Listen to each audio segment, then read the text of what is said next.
Philemon 17, Paul goes on. He says, "So if you consider me your partner, receive him as you would receive me." Now we're just getting crazy, Paul. Because first you're telling Philemon to free Onesimus from his slavery. And now you have the audacity to tell him to make him your equal. And not even just that. Paul is putting Onesimus at his own level.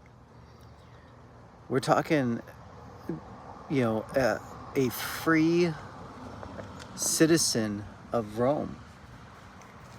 Paul was a Roman citizen, not just, a random guy, but not just one of the commoners, but a citizen, full citizenship status.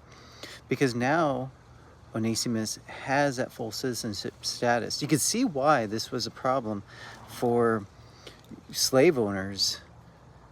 They had to block this out. I mean, if you think about it, how could people, who claim to be Christian, and then they read the Bible, they read the book of Philemon, how could they then justify what they were doing as the slaves became Christians as well?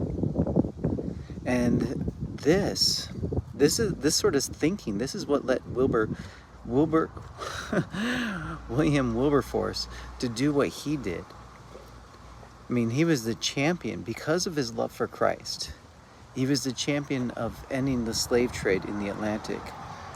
This is what led people like Abraham Lincoln, people who had, as he put it, those who think more about the next world are the ones who accomplish the most in this one.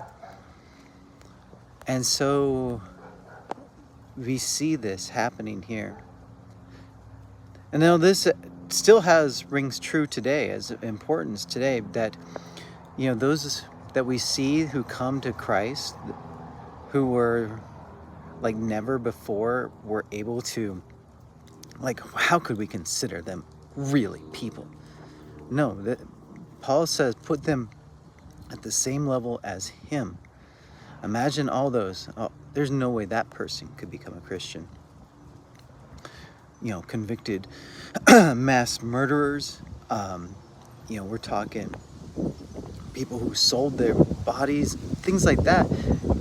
Paul is saying when they turn to Christ, they are just like him.